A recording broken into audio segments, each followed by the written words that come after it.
नमस्कार। फिर से स्वागत है आपको हमारे लाइव किचन में।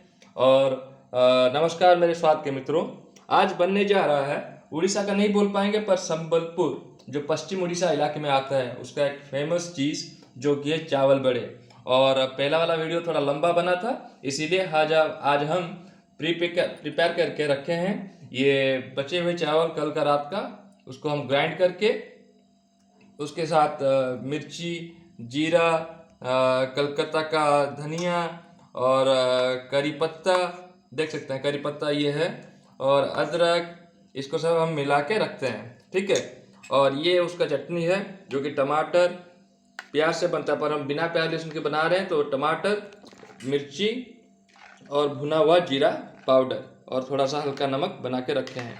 और वड़े को बनाने के बाद टेस्टिंग का आज भी जायका दिखाएंगे आपको। धन्यवाद।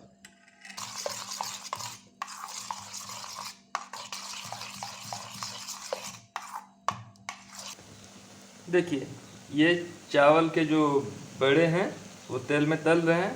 थोड़ा सा हल्का सा मात्रा सूजी हम डाले हैं क्योंकि थोड़ा बैटर पतला हो गया है। चिंता ना करें, अभी तुरंत बड़े आएंगे, गरम गरम बड़े चटनी के साथ हम इसी चटनी के साथ आज हम टेस्टिंग कराएंगे और प्रियांश और वारिनी दोनों खाएंगे। और देखिए ये तैयार हो गए हैं हमारे बड़े। ये बड़े नहीं हैं, इधर बड़े हैं। बड़ों के साथ मिर्ची का आनंद लिया जाएगा। देखिए शुरू करते हैं। ये बड़े हैं संबलपुर के चावल बड़े, पर चावल जैसे नहीं लग रहा है, ये सूजी के बड़े जैसे लग रहे हैं। आज थोड़ा गलती हो गया, एक्सपेरिमेंटल टाइप हो गया, नो इश्यूज। चटनी में इसको डिप करेंगे। बाबूनी